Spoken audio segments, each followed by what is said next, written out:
The Dyatlov Pass Incident. What really happened on the Mountain of the Dead. Welcome to Unexplained, Makara, the podcast where mystery meets history and the unexplained feels just a little too real.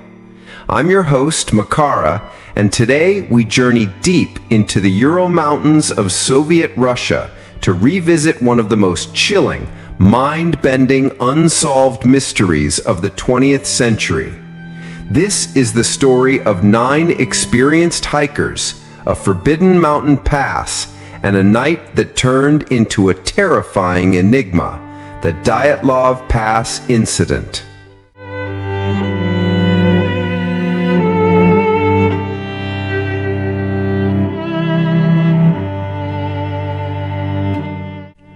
Now I want you to imagine this. It's February 1959. The cold bites at your skin, even under layers of wool and fur. The snow crunches beneath your boots. The wind howls across the ridges of the Ural Mountains like a warning from nature itself. 9 Soviet hikers, young, strong, trained, set out into these very conditions. But something would go so wrong, so bizarre, that it would spawn decades of speculation, conspiracy, and horror.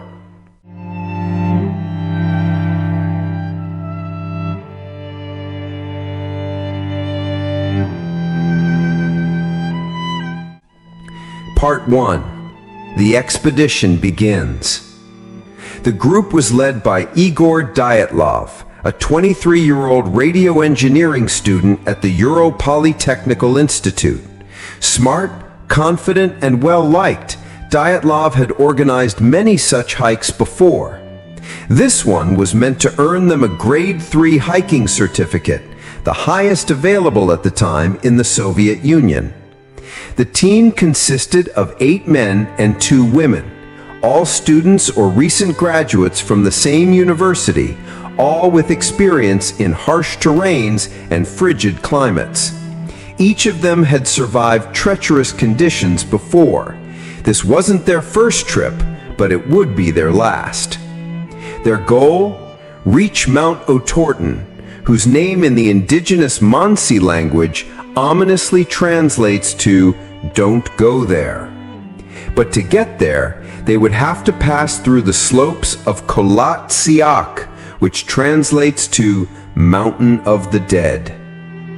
Chilling, isn't it?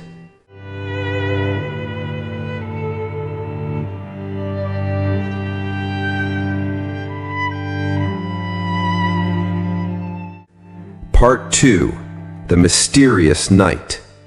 The group set out on January 27, 1959, but by February 1st, they'd made a critical decision. Instead of descending into a wooded area for shelter, they pitched their tent on an exposed slope of Kholat Syakhl. It was likely a training decision, maybe a navigational mishap. Either way, they were out in the open. That night, something happened. Something terrifying, something violent.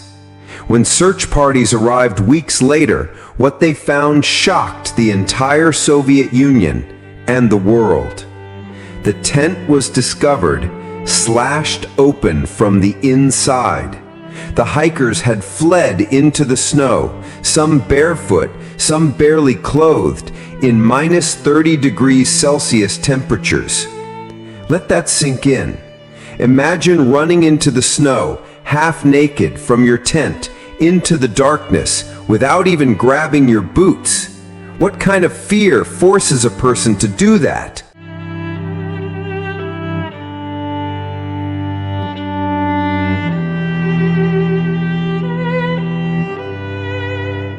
Part 3. The Gruesome Discovery. The first bodies were found about a mile away from the tent, near the edge of the forest. Yuri Doroshenko and Georgy Krivonyshenko, barefoot, wearing only underwear. Their hands were burned, likely from trying to stay warm near a fire. Next, Igor Dyatlov himself, then Zinaida Kolmogorova, then Rustam Slobodin, each one found in a state of undress, frozen, showing signs of hypothermia. But things got even weirder with the last 4 bodies, discovered 2 months later, buried under snow in a ravine. Ludmila Dubinina's tongue was missing, her eyes were gone, her ribs were broken as if by intense pressure. Same with Semyon Zolotaryov, whose chest was crushed. Yet no external wounds indicated a blunt force trauma. It was as if they'd been hit by something, but nothing left marks. The official Soviet report ruled the cause of death as a, quote, compelling natural force. But what does that even mean?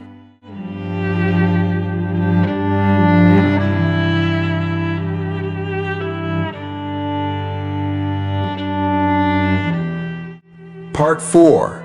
Theories and Madness. Since that day, hundreds of theories have tried to explain what happened. Let's explore the most discussed ones. 1. Avalanche theory. The most logical explanation is an avalanche. The hikers heard rumbling snow, panicked, slashed the tent to escape, and fled. But there were no signs of an avalanche. Their footprints were still visible. The slope wasn't steep enough, and the tent was partially standing. Could an avalanche crush a rib cage without leaving external injuries? Doubtful. 2. Military testing. Some theorists believe the hikers accidentally wandered into secret Soviet military testing, perhaps parachute mines or chemical weapons. This could explain internal injuries without external damage and strange orange skin noted on some bodies. Even traces of radiation were found on some clothing. Coincidence or cover-up? 3. Infrasound theory. Another hypothesis involves infrasound, low-frequency sound waves created by the wind that can induce irrational fear, disorientation, and panic. Could this explain their sudden dash into the night? It's plausible, but doesn't explain the physical injuries. 4. Paranormal and alien theories.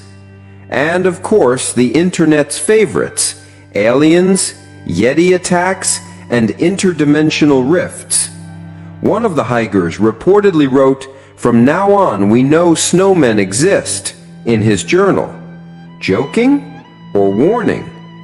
Witnesses also reported orange glowing orbs in the sky that night. Wild? Maybe. But when logic fails, the bizarre moves in.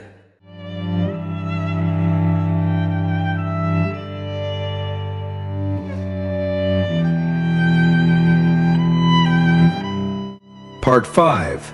Modern investigations. In 2019, Russia reopened the case. By 2020, they concluded, again, it was an avalanche. Yet scientists and skeptics remain unconvinced. Documentaries, books, and even Netflix adaptations continue to fuel the fascination. The more you look into Dyatlov Pass, the deeper the rabbit hole goes. Why would trained hikers flee their tent half naked? Why were some bodies so violently damaged? Why was the case kept secret for so long? To this day, no theory can explain all the evidence without contradictions.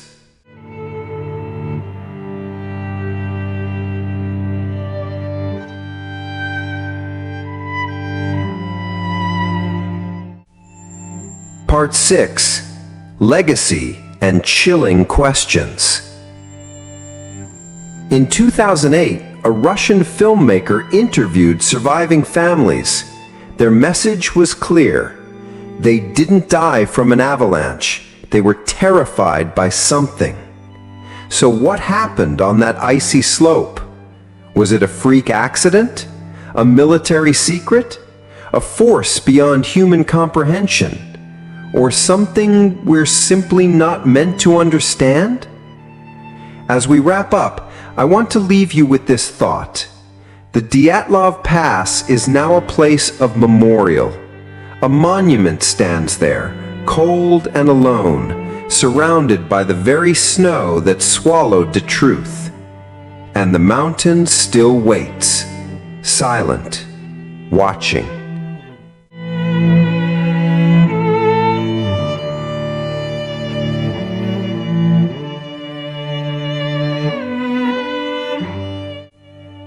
Thanks for joining me on this chilling journey into the heart of Russia's frozen mystery.